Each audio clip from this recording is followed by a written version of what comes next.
Bonjour à tous, c'est Arnaud, j'espère que vous allez bien. Dans ce troisième épisode de notre série consacrée à Asteroids Made in Dots, nous allons mettre en place le système de téléportation qui va permettre à tout objet quittant l'écran d'un côté de se voir téléporté sur le côté opposé. Pour suivre ce tutoriel dans les meilleures conditions, n'hésitez pas à regarder les deux premiers épisodes, celui-ci étant la suite directe du deuxième. Les liens vers les précédents épisodes sont bien sûr disponibles en description. Comme toujours, si ce n'est pas déjà fait, je vous invite à vous abonner à la chaîne et à cliquer sur la petite cloche afin d'activer les notifications. Cela vous permettra d'être sûr de ne rater aucun des prochains épisodes. Là-dessus, si vous êtes prêts, eh bien c'est parti.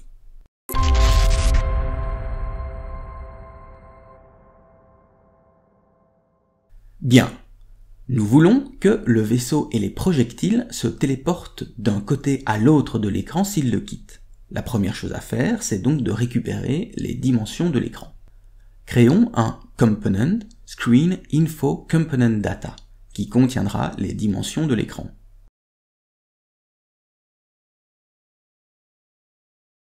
Créons ensuite un nouveau GameObject Screen Info dans la hiérarchie. Il serait tentant de simplement ajouter l'attribut Generate Authoring Component au Screen Info Component Data et de glisser le component sur le GameObject, comme nous l'avons fait jusqu'ici. Mais je ne connais pas les limites de l'écran dans le monde du jeu. Il va falloir calculer ses dimensions. On va donc convertir Screen Info manuellement en une entité, lui ajouter le component Screen Info Component Data, tout en calculant les dimensions de l'écran sur base de la caméra, afin de les injecter dans cette même entité. Cela peut sembler compliqué, mais il existe un outil pour cela. Le script Screen Info Component Data Authoring va nous permettre de faire tout cela. Ce script hérite de MonoBehavior, on pourra donc l'attacher au GameObject Screen Info, mais implémente également l'interface iConvertGameObject to Entity. Cette interface demande l'ajout de la fonction convert. Cette méthode sera exécutée lors de la conversion du GameObject en entité. Elle prend en paramètre, entre autres, l'entité créée ainsi que l'Entity Manager. Dans cette fonction, on va récupérer la largeur et la hauteur de l'écran exprimées en world space grâce aux méthodes viewPort2WorldPoint de la caméra. On va ensuite demander à l'Entity Manager d'ajouter à l'entité le component Screen Info Component Data avec les dimensions de l'écran. Vous savez maintenant comment convertir manuellement un GameObject en entité. Cette méthode, un peu plus lourde, permet cependant d'effectuer des manipulations personnalisées lors de la conversion. Dans l'éditeur, on ajoute maintenant Screen Info Component Data Authoring au GameObject Screen Info, on y réfère la caméra et on vérifie que le script Convert to Entity est bien présent. On lance ensuite la simulation. On voit bien notre Screen Info dans la liste des entités et les dimensions de l'écran stockées dans le component. Maintenant que nous connaissons les dimensions de l'écran, il nous reste à détecter la sortie d'écran et à téléporter l'entité à l'autre extrémité. Commençons par créer un nouveau component Off-Screen Wrapper Component Data. Il contient un booléen pour chaque possibilité de sortie, par la gauche, la droite, le bas et le haut de l'écran, ainsi qu'un float qui renseigne sur les dimensions de l'entité. Comme pour le Screen Info Component Data, nous allons ajouter ce component manuellement afin de récupérer la taille du volume entourant le mesh. Cette donnée nous permettra de déterminer le moment où l'entité est complètement sortie de l'écran. Le script Screen Wrapper Component Data Authoring va se charger de la conversion et de l'ajout de la magnitude du bounce volume.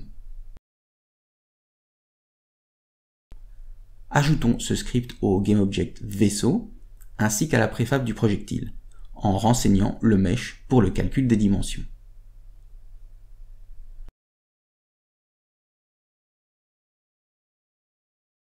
Afin de détecter une sortie d'écran, ajoutons un nouveau paramètre au component Movement Comments Component Data, la position qu'avait l'entité à la frame précédente.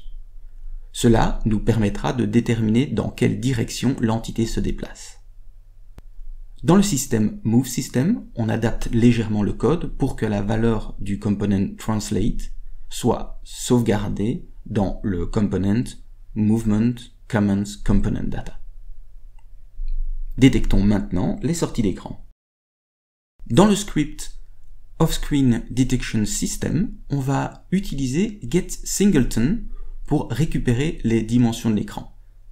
Cette fonction, très pratique, va retrouver un component spécifique, ici ScreenInfoComponentData, si celui-ci est bien unique. S'il y en a plus d'un, cette méthode renverra une erreur. On va ensuite sélectionner toutes les entités contenant OffscreenWrapperComponentData. On va premièrement déterminer dans quelle direction l'entité se déplace en comparant sa position actuelle avec sa position à la frame précédente. Puis, en fonction de sa position et de sa direction, déduire si celui-ci sort de l'écran et de quel côté.